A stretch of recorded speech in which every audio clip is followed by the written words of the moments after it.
para uma noite de culto, de adoração, de aprendizagem, de crescimento no conhecimento de Cristo.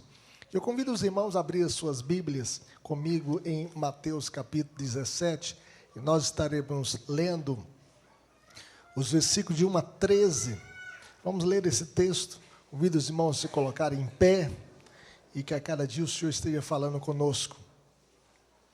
Mateus capítulo 13, 17, de 1 a 13, a transfiguração e a vinda de Elias. Você que está em casa também, acompanhando a transmissão, que o Senhor esteja abençoando a sua vida, que você possa interagir conosco. Vamos ler esse texto para a nossa edificação. Todos juntos? 6 dias depois, tomou Jesus consigo a Pedro e aos irmãos Tiago e João, e os levou em particular a um alto monte, e foi transfigurado diante deles. O seu rosto resplandecia como o sol, e as suas vestes tornaram-se brancas como a luz. E eis que lhe apareceram Moisés e Elias, falando com ele. Então disse Pedro a Jesus: Senhor, bom é estarmos aqui. Se queres, farei aqui 3 tendas. Uma será tua, outra para Moisés, outra para Elias. Falava ele ainda quando uma nuvem luminosa os envolveu. E eis, vindo da nuvem, uma voz que dizia: Este é o meu filho amado, em quem me comprazo, a ele ouvi. Ouvindo-a, os discípulos caíram de bruços, tomados de grande medo. Aproximando-se deles, tocou-lhes Jesus, dizendo: Erguei-vos e não temais. Então eles, levantando os olhos, a ninguém viram, senão Jesus. E descendo eles do monte, ordenou-lhes Jesus: A ninguém conteis a visão, até que o Filho do Homem ressuscite dentre os mortos. Mas os discípulos o interrogaram: Por que dizem, pois, os escribas ser necessário que Elias venha primeiro? Então Jesus respondeu: De fato, Elias virá e restaurará todas as coisas. Eu, porém, vos declaro que Elias já veio e não o reconheceu. Antes fizeram com ele tudo quanto quiseram. Assim também o Filho do Homem há de padecer nas mãos deles. Então os discípulos entenderam que lhes falara a respeito de João Batista. Que Deus nos abençoe. Vamos falar com o Senhor. Pai querido, muito obrigado pela Tua palavra, que é lâmpada para os nossos pés, luz para os nossos caminhos, que a Tua palavra possa trazer vida à nossa vida. Nós queremos entendê-la, Senhor, e aplicá-la no nosso coração, que a Tua palavra possa, ó Deus, transformar vidas, e que possamos entender essa passagem, ó Deus, para o nosso crescimento espiritual, que possamos sempre ouvir o Filho amado, a quem o Senhor se compraz nele. E nós queremos ouvi-lo, nós queremos ouvir a sua voz, nós queremos praticar as suas palavras, nós queremos andar na luz da tua presença, que a tua glória, Senhor, resplandeça na nossa vida nesta noite, que o teu Santo Espírito que inspirou essa passagem possa iluminar as nossas mentes, ó Deus, para que possamos, ó Deus, entender a tua passagem e viver a tua passagem para louvor da tua glória, viver esse texto, ó Deus, e aplicá-lo na nossa vida. Ó Senhor, toca na nossa vida, que o Senhor esteja avivando a nossa vida por meio da Tua palavra, por meio da Tua verdade, ó Deus, por meio do Teu conhecimento, no nome de Jesus. Amém. Podem sentar, meu Senhor. Vamos sentar aqui no banquinho que tem aqui, tá bom? Meus queridos irmãos, no Monte Sinai, Deus falou com Moisés. Ninguém podia subir ao monte onde Moisés subiu, só Moisés. E quem tentar subir nesse Monte Sinai morreria. Porque Deus manifestou a sua glória no Monte Sinai. O Senhor descera sobre o monte em fogo, e todo o monte tremia grandemente diante da presença de Deus. Moisés falava e Deus respondia no trovão. E ele ficou no monte durante 40 dias e 40 noites, em jejum e oração. E ali ele recebeu as tábuas da lei. Ele recebeu os 10 mandamentos: não terás outros deuses diante de mim, não farás para ti mais escultura, não tomarás o nome do Senhor teu Deus em vão, lembra-te do dia de sábado para o santificar, honra teu pai e a tua mãe, não matarás, não furtarás, não adulterarás, não dirás falso testemunho contra o teu próximo, e não cobiçarás nada que pertence ao teu próximo, nem a mulher do teu próximo, nem a casa do teu próximo, nada que pertence ao teu próximo. Ele recebeu as tábuas da lei, e quando ele desceu do monte com as 2 tábuas do testemunho, a pele do seu rosto resplandecia. Ele precisou até colocar mesmo um véu, para que eles não pudessem ver o brilho na face de Moisés. Mas no Monte Carmelo, Elias também desafiou os profetas de Baal e todo o povo de Israel, dizendo: se o Senhor é Deus, seguiu; se é Baal, seguiu. Invocai o vosso Deus, e eu invocarei o nome do Senhor, e o Deus que responder com fogo, esse que é Deus. Os profetas de Baal então começaram a invocar os seus deuses, e eles invocaram, gritaram, manquejaram, retalharam com facas e lancetas até derramarem sangue, e então se batiam e nada, de manhã até a tarde e nada, nem voz, nem resposta, nem atenção alguma, nada eles ouviram, nenhum sinal, nenhum fogo do céu. Elias então restaurou o altar do Senhor, e ele fez então aquele novo altar, porque o altar do Senhor estava em ruína, e no devido tempo ele apresentou a sua oferta de manjares, e ele orou ao Senhor: ó Senhor Deus de Abraão, de Isaque e de Jacó, fique hoje sabido que tu és Deus em Israel, que eu sou o teu servo, que segundo a tua palavra fiz todas essas coisas.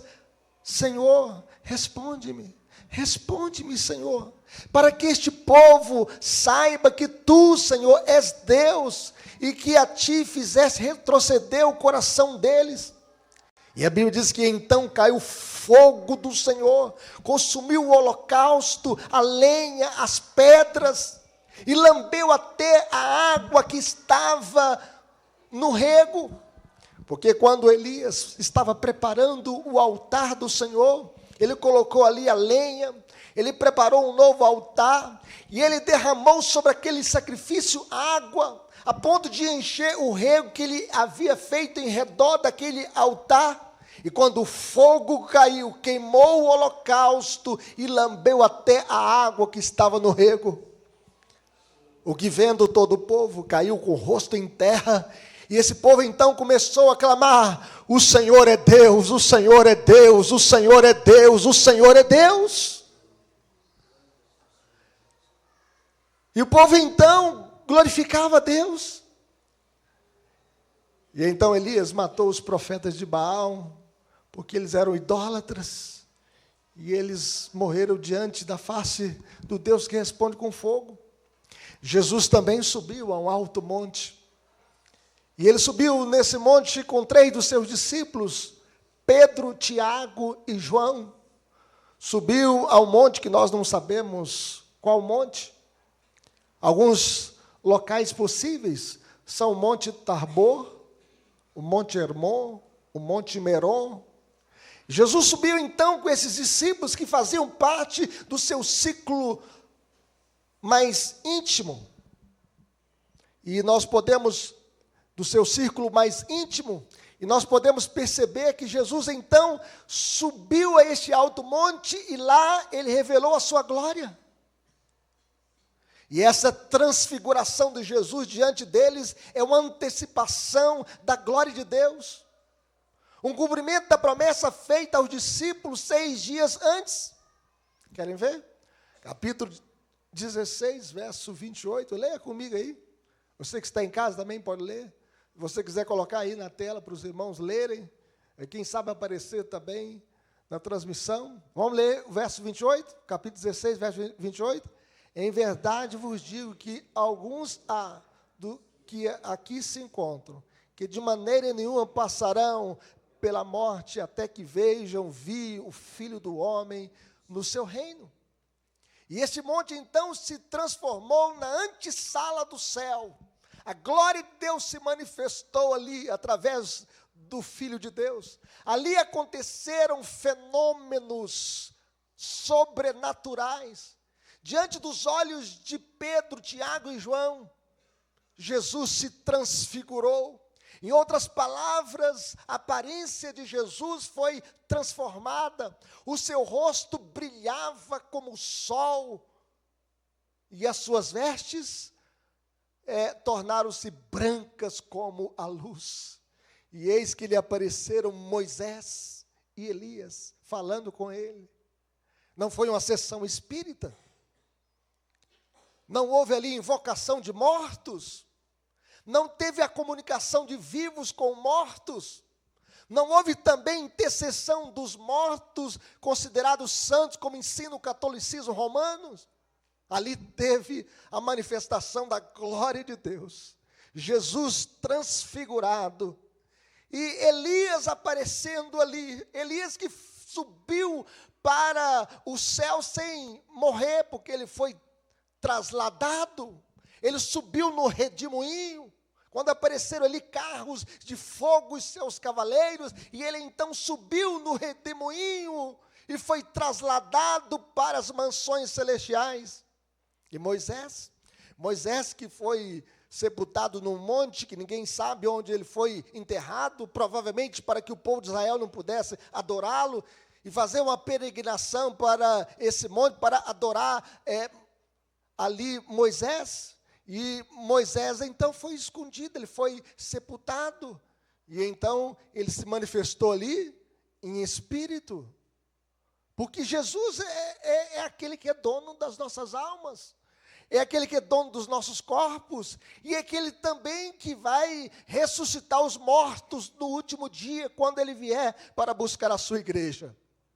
A grande ideia dessa passagem, meus irmãos, é que o Rei Jesus transfigurado em glória é o cumprimento da lei e dos profetas. Vamos dizer isso comigo?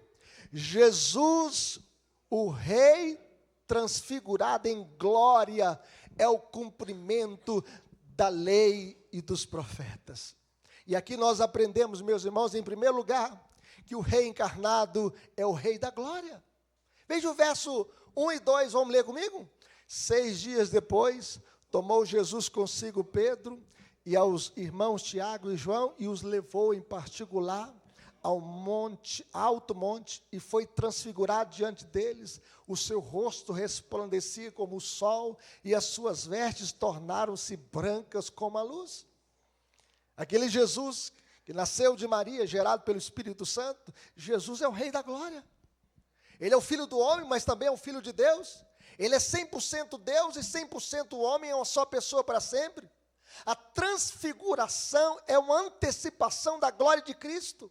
6 dias depois, Jesus cumpriu a promessa de mostrar um vislumbre do seu reino futuro, para alguns dos discípulos apenas, Pedro, Tiago e João. Eles tiveram a graça de serem testemunhas deste acontecimento. A Bíblia diz o seguinte, que a boca de 2 ou 3 testemunhas será confirmada toda a palavra.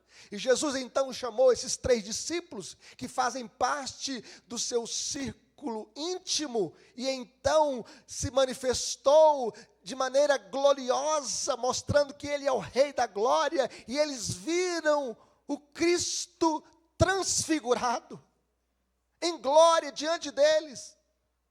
E a aparição ali de Moisés e Elias. Jesus passou por uma metamorfose. O verbo transfigurar é o verbo que também mostra que é uma metamorfose. Está no grego assim. E segundo Sproul, Jesus atravessou, e a gente pega assim, transfigurar, né? No grego é através, né?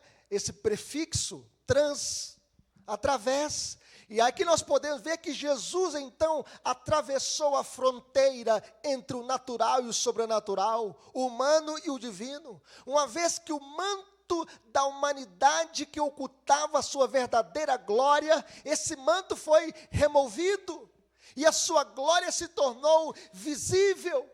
Eles viram a glória do Filho de Deus.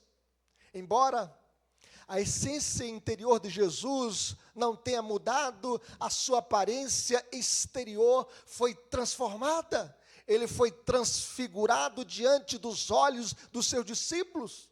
E o seu rosto brilhou como o sol. A gente pode, durante a noite, olhar para a lua a noite inteira, não é verdade? Não acontece nada com os seus olhos. Mas meio-dia, você não consegue olhar para o sol. O dia que ele estava me levando ao médico, o sol estava tão forte que eu tive que, colocar as mãos assim, porque nem ali, como é que chama aquele, o quebra-sol, obrigado aí, quebra-sol, não estava conseguindo. Então, eu tinha que colocar, não estava com óculos escuros, eu estou de óculos escuros. Mas eu não estava, e eu tive que colocar as mãos. A gente não consegue olhar diretamente para o sol, quando ele está em todo o seu fulgor. Apenas alguns segundos, e a gente tem que fechar os olhos. Se você olhar direto para o sol, você pode comprometer a sua visão. E aqui nós podemos ver que Jesus, ele brilhou diante dos discípulos como o sol, o seu rosto brilhava como o sol. A Bíblia diz que Jesus, meus irmãos, é o sol da justiça. A Bíblia diz que Jesus é a luz do mundo. O rosto de Moisés brilhava como reflexo da glória de Deus. No entanto, o rosto de Jesus brilhava como reflexo de sua própria glória. E aqui nós podemos ver, meus irmãos, que Jesus era a própria fonte dessa luz. A fonte era o próprio ser de Cristo.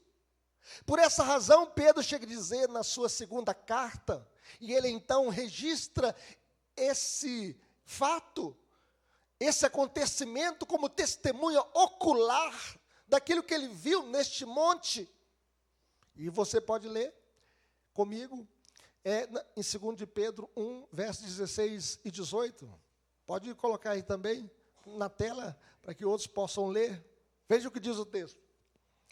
Porque não vos demos a conhecer o poder e a vinda de nosso Senhor Jesus Cristo, seguindo fábulas engenhosamente inventadas, mas nós mesmos somos testemunhas oculares da sua majestade, pois ele recebeu da parte de Deus Pai honra e glória, quando pela glória excelsa lhe foi enviada a seguinte voz: este é o meu Filho amado, em quem me comprazo.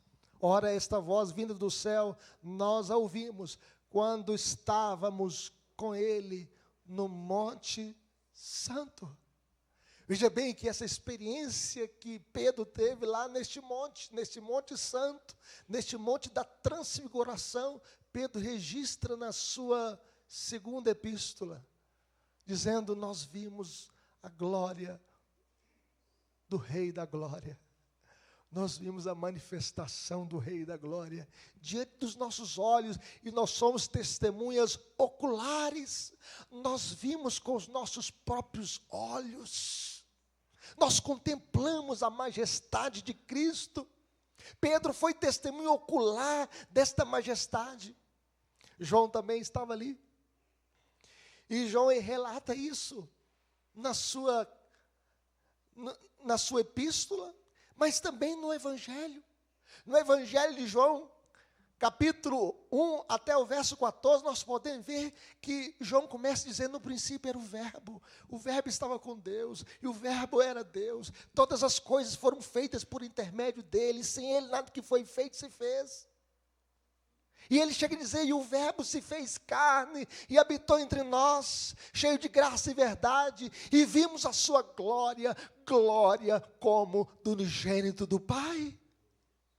João registra esse fato, registra que Jesus é o Rei da Glória.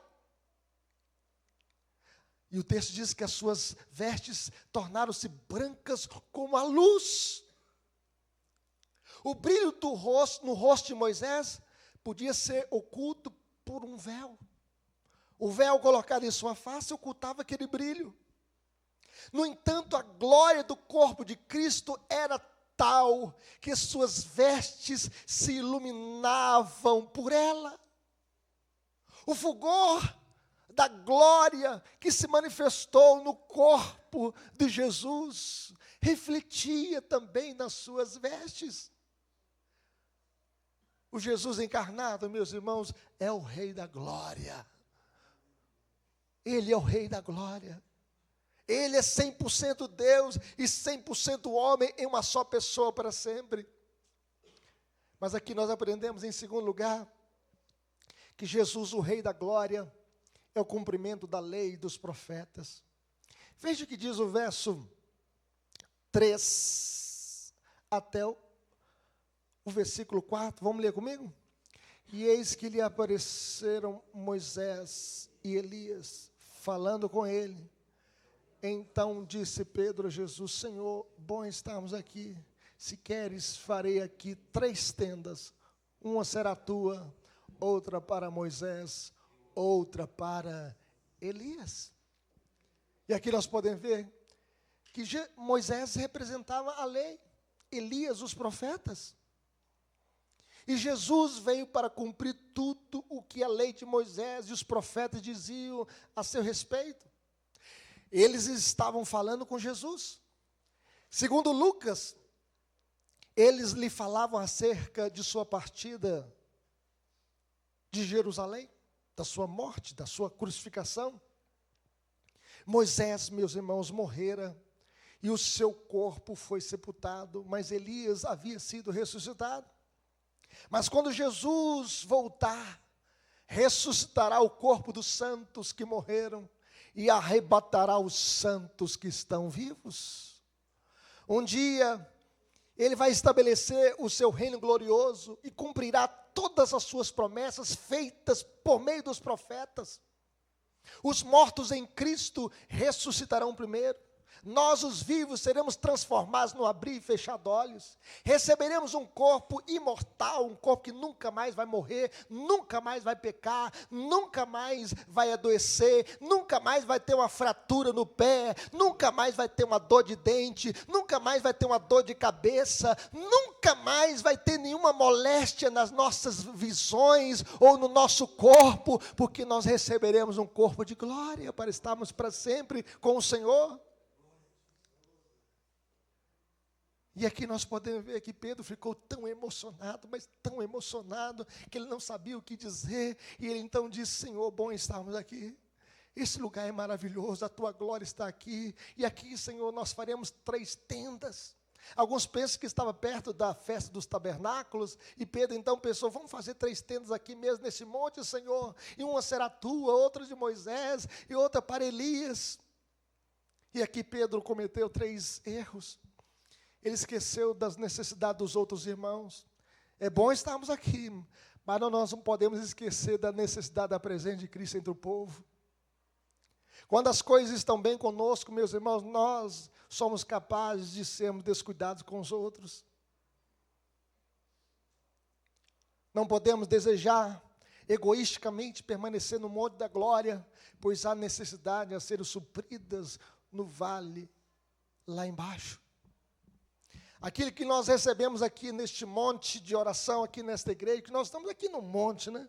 No ponto mais alto aqui do bairro Lindéia. E aquilo que nós recebemos aqui, nós devemos transmitir para outras pessoas. Nós não podemos ser egoístas. Permanecer no monte é fuga. A multidão aflita nos espera no vale.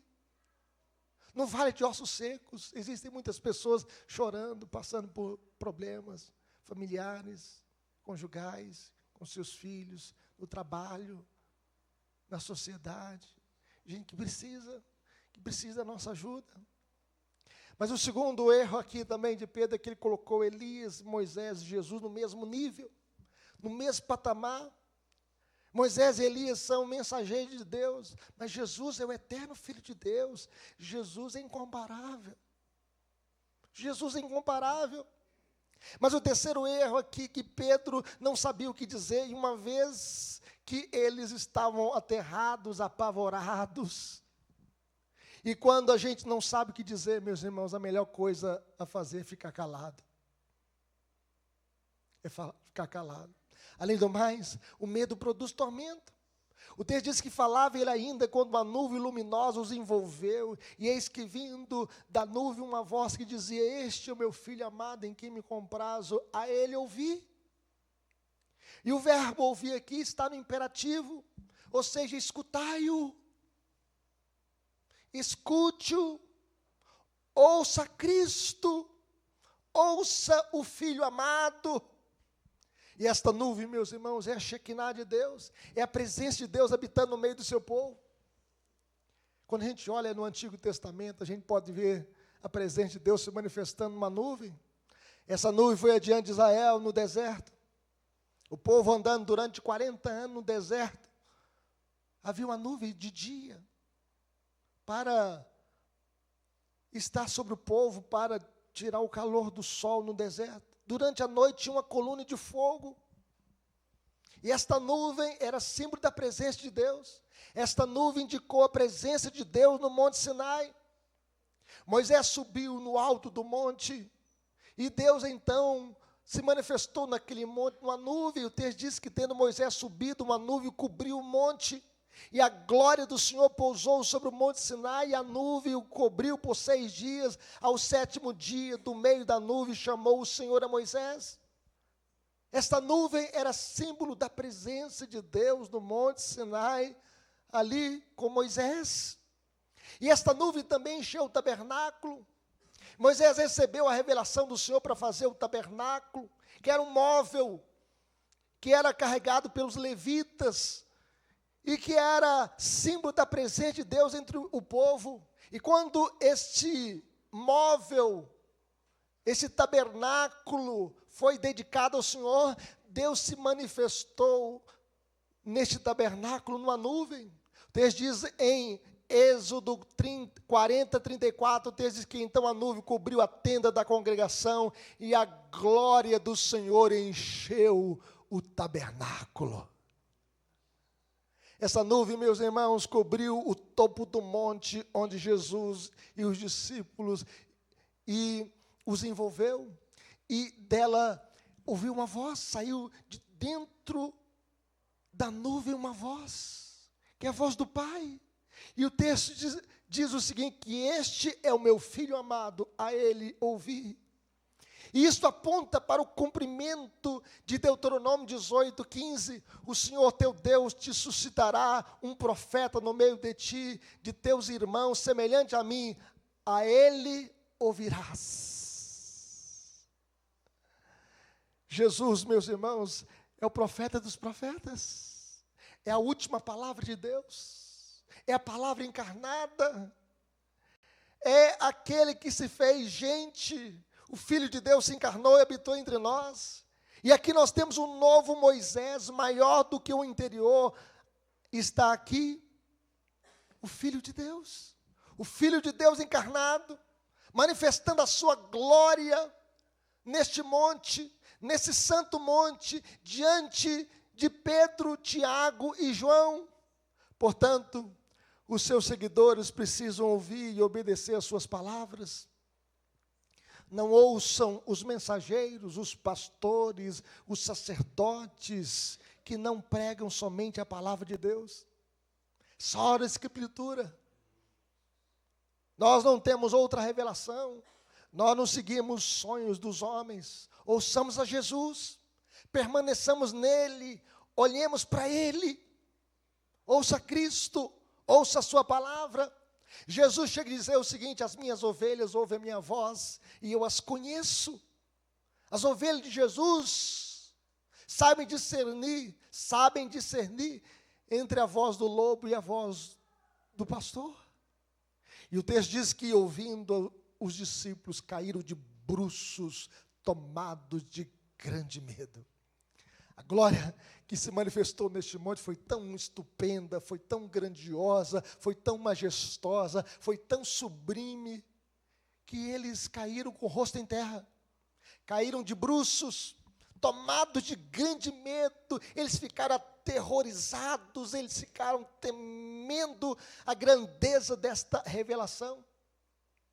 Mas o texto diz que, aproximando-se deles, veja como Jesus é o bom pastor que se aproxima daqueles que estão com medo. O texto diz que tocou-lhes Jesus dizendo: erguei-vos, não temais. O toque de Jesus é um toque gracioso. É um toque gracioso para nos consolar, para nos fortalecer. E Jesus disse: erguei-vos, levantai-vos e não temais. O medo, meus irmãos, o medo produz pânico, produz tormento, o medo atrofia, o medo paralisa. Eles ficaram paralisados diante de tão grande glória. E eles tinham testemunhado o vislumbre da glória do Rei Jesus. Então eles, levantando os olhos, a ninguém viram, senão a Jesus. O espírito de Moisés voltou para o tabernáculo eterno. E Elias, que já havia sido trasladado, voltou para o paraíso eterno. E ficou ali só quem? Só Jesus. Só Jesus. Moisés e Elias se vão, mas Jesus fica conosco.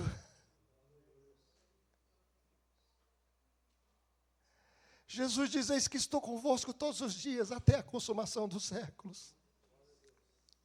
E o texto diz que a lei e os profetas apontam para Ele. Toda a Bíblia aponta para Jesus.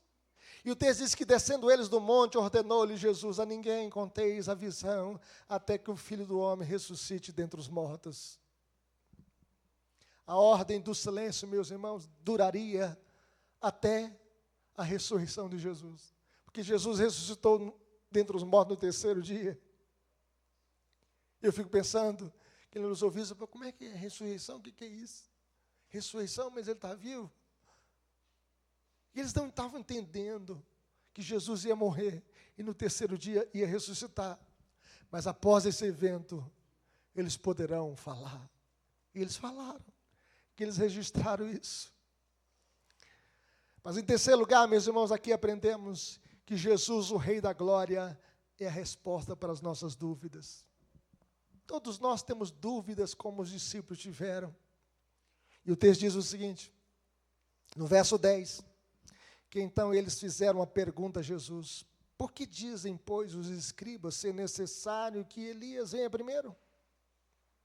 Eles estavam lendo o profeta Malaquias, no capítulo 4, versos 5 e 6, e diz que Elias viria para restaurar todas as coisas e para converter o coração dos pais aos filhos e o coração dos filhos a seus pais, para que não venha e fira a terra com maldição. E essa é uma acusação feita pelos escribas, os doutores da lei, os estudiosos da lei, os mestres da lei, que Jesus estava errado, pois Elias ainda não tinha vindo. Primeiro Elias, depois o Messias. Mas Pedro já havia dito, e já havia confessado, pela iluminação do Espírito Santo: tu és o Cristo, o Filho do Deus vivo. Jesus era o Messias.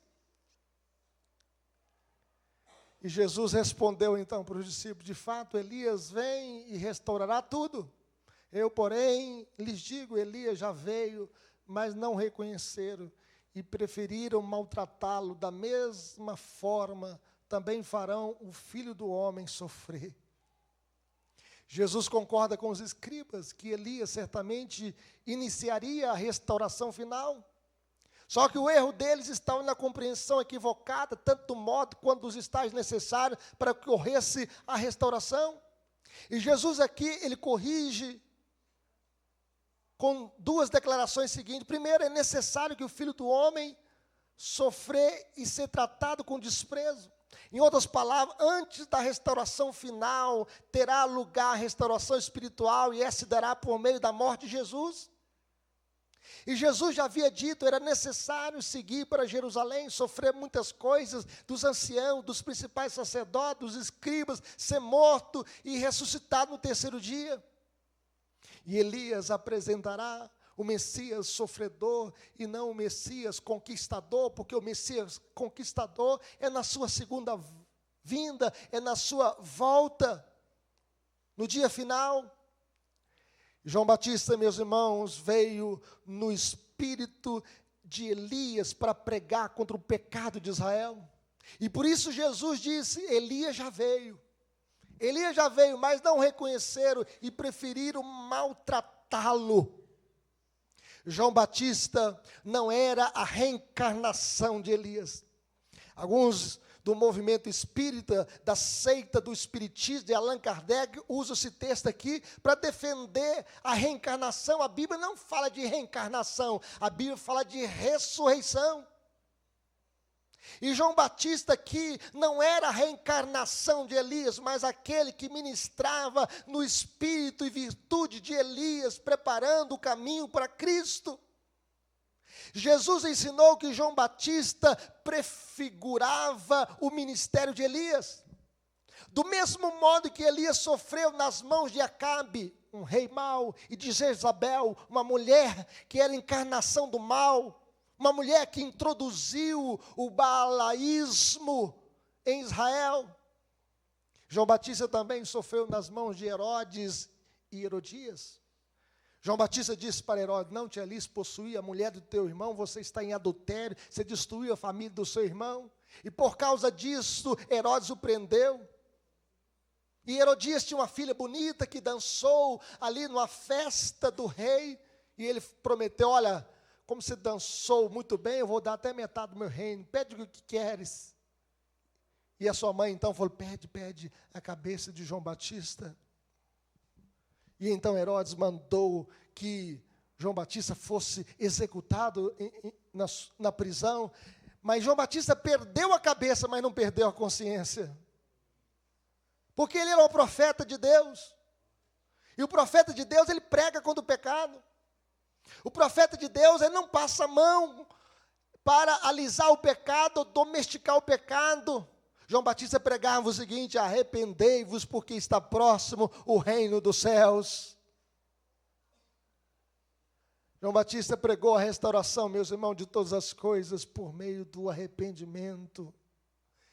E assim, se João Batista foi morto por isso, não deveria surpreender que o Filho do Homem sofresse do mesmo jeito. Por isso Jesus diz: da mesma forma também o farão o Filho do Homem sofrer. E Jesus aqui está falando do seu sofrimento de morte de cruz, porque Jesus é o Cordeiro de Deus que tira o pecado do mundo. O próprio Jesus deveria morrer de uma morte cruel. E por fim, os discípulos entenderam que João Batista era o cumprimento da profecia de Malaquias. O texto diz aí, no verso 13, coloque aí o verso 13, por favor, vamos ler comigo. Então, os discípulos entenderam que ele lhes falara a respeito de João Batista. Porque João Batista tinha um ministério semelhante ao ministério de Elias. Elias vestia peles de animal e João Batista também. Elias vivia no deserto, João Batista também. E João Batista, ele veio no espírito, no poder de Elias. E eles então entenderam aqui que a profecia de Malaquias era o cumprimento do ministério de João Batista.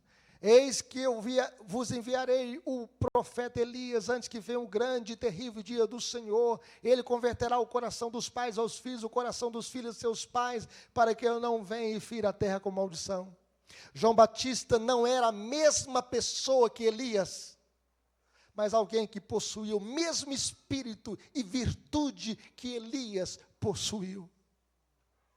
Eles entenderam. Meus irmãos, nós só podemos entender a Bíblia porque Jesus é a palavra encarnada. E ele veio para explicar para nós o sentido real das revelações do Antigo Testamento. Jesus veio mostrar para nós que tudo que estava escrito na lei de Moisés e nos profetas aponta para ele. Por isso ele diz: examinai as Escrituras, porque julgais ter nelas a vida eterna, e são as mesmas que testificam de mim. Nós só podemos entender as Escrituras, meus irmãos, por causa de Jesus. Porque Jesus nos ensina a verdade. Nos ensina que existe uma vida além dessa vida. Que existe uma glória eterna. Que existe um trono que vai julgar todos os homens. Que existe um rei assentado sobre esse trono, que o reino humano passará, mas o reino de Deus permanece para sempre. Louvado seja Deus. Aplicações para a nossa vida, meus irmãos. Como viveremos? Em primeiro lugar, glorificando o Rei da Glória. Glorifica o Rei da Glória. A transfiguração é um vislumbre antecipado do reino futuro, do Rei da Glória. Ele é o verbo que se fez carne, que foi obediente até a morte, morte de cruz. No entanto, ele ressuscitou dentre os mortos no terceiro dia, foi assunto aos céus, e hoje está à direita de Deus Pai, intercedendo por nós. E ele recebeu o nome que está acima de todo nome, para que ao nome de Jesus se dobre todo o joelho no céu, na terra e debaixo da terra, e toda língua confesse que Jesus é Senhor, para a glória de Deus Pai. Meus queridos irmãos, glorifica o Rei da Glória. A igreja, no primeiro século, muitos foram mortos, porque dizia, Jesus é o Rei da Glória. O Império Romano exigia a confissão, Nero é o Senhor, mas a igreja dizia, Jesus é o Senhor, para a glória de Deus Pai. Glorifica o Rei da Glória, exalte o Rei da Glória, na alegria, na tristeza, na saúde e na doença. Glorifique o Rei da Glória, porque o Rei da Glória um dia vai colocar um ponto final em toda a nossa dor, em todo o sofrimento. E o Rei da Glória um dia vai se manifestar, e Ele vai enxugar dos nossos olhos toda lágrima. A morte já não existirá, já não haverá luto, nem pranto, nem dor, porque as primeiras coisas passaram. Glorifique o Rei da Glória. Mas em segundo lugar, meus irmãos, como viveremos? Ouvindo o Rei da Glória. Ouça o Rei da Glória. Ele é o cumprimento da lei dos profetas. Ouça o Rei da Glória. Ali estava Moisés representando a lei, Elias representando os profetas, e Jesus o cumprimento da lei dos profetas. Cristo, meus irmãos, é o centro da Bíblia. Se a gente tirar Jesus da Bíblia, a gente destrói a Bíblia. E a gente pode ver como a Bíblia aponta para Jesus. Em Gênesis ele é o Siló, em Êxodo ele é o Eu Sou, em Levítico ele é o sacrifício, em Números ele é a estrela da manhã, em Deuteronômio ele é a rocha, em Josué ele é o capitão do exército do Senhor, em Juízes ele é o anjo do Senhor, em Rute ele é o resgatador, em Samuel ele é a semente de Davi, em Reis ele é o rei dos reis e senhor dos senhores, em Crônicas ele é a linhagem santa, em Esdras ele é Neemias, e Neemias ele é o restaurador, em Esté ele é o preservador da vida, em Jó ele é o redentor, em Salmos ele é o meu pastor, em Provérbios ele é a sabedoria de Deus, em Eclesiastes ele é o único pastor, em Cantares ele é o noivo da igreja, em Isaías ele é o maravilhoso conselheiro, o Deus forte, o Pai da eternidade, o príncipe da paz, em Jeremias ele é o Senhor, justiça nossa. Em Ezequiel, ele é o bom pastor. Em Daniel, ele é o Messias. Em Zacarias, ele é o renovo. Em Ageu, ele é o desejado das nações. E em Malaquias, ele é o sol da justiça. Ouça Cristo. Cristo é o coração da Bíblia. A lei e os profetas falam dele. Moisés foi o grande legislador de Israel, Elias o grande reformista, mas Cristo o grande reconciliador do mundo. Deus estava em Cristo reconciliando consigo o mundo. E onde Jesus não recebe, meus irmãos, a preeminência, a espiritualidade está fora de foco. Jesus é maior do que Moisés e Elias. A lei e os profetas apontavam para Cristo. O Senhor diz, este é o meu filho amado em quem me comprazo, a ele ouvi. A maior necessidade do mundo de hoje é ouvir Jesus. Nós não estamos aqui para seguir a agenda do mundo, nós estamos aqui para seguir a agenda de Jesus, a agenda da cruz, a agenda que Ele mesmo estabeleceu para nós. Jesus disse: alguém quer vir após mim, a si mesmo se negue, tome a sua cruz e siga-me. É a nossa obrigação escutar e praticar o que Jesus nos manda. Só assim haverá uma solução para a triste situação do mundo. Este mundo é um mundo triste, é um mundo quebrado. As pessoas vão na balada, nos bares, mas voltam mais quebrados ainda. As pessoas vão nos shows mundanos, voltam mais vazias. As pessoas se embriagam, se drogam para tentar trazer um sentido para a vida, mais vazias eles ficam. As pessoas vivem na prostituição, no adultério, no homossexualismo, e mais vazias essas pessoas são. Porque fora da vontade de Jesus não há sentido para a vida.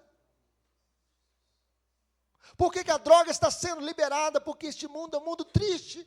As pessoas querem viver uma viagem na maconha, no crack, na cocaína, procurando sentido para a vida. Mas aquele que tem Jesus tem satisfação de viver, tem alegria de viver, porque Jesus é a nossa alegria. Jesus é a fonte da nossa salvação. Ouçamo-lo, pois. Amai-vos uns aos outros. Sede o sal da terra e a luz do mundo. Não jureis, mas seja o vosso falar sim, sim ou não, não. Buscai, pois, em primeiro lugar o seu reino e a sua justiça. Não julgueis para que não sejais julgados. Ouvi a voz de Cristo, meus irmãos, é o nosso maior dever. Ouça Cristo. Ouça Cristo. Ande com Cristo.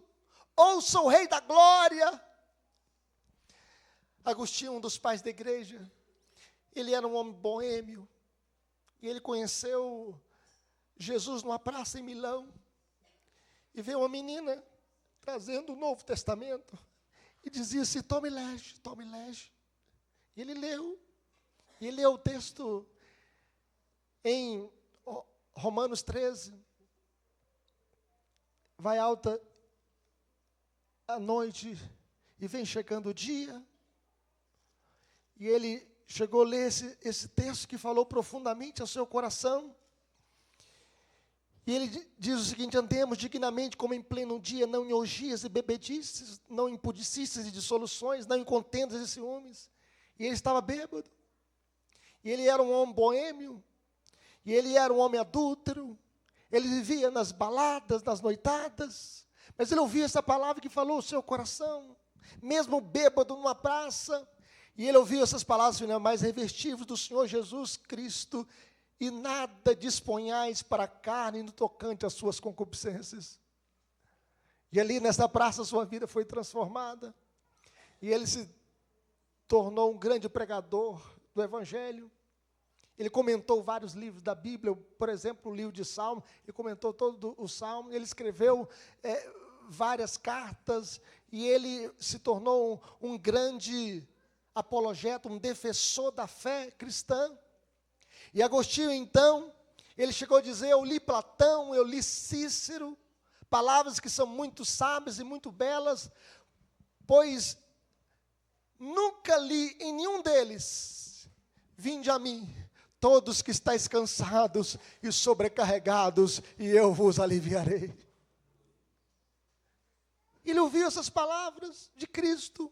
Ouçam a voz de Jesus, porque Ele consola os abatidos, Ele sara os de coração ferido, Ele salva os perdidos, Ele liberta os encarcerados, e Ele concede paz aos quebrantados de coração.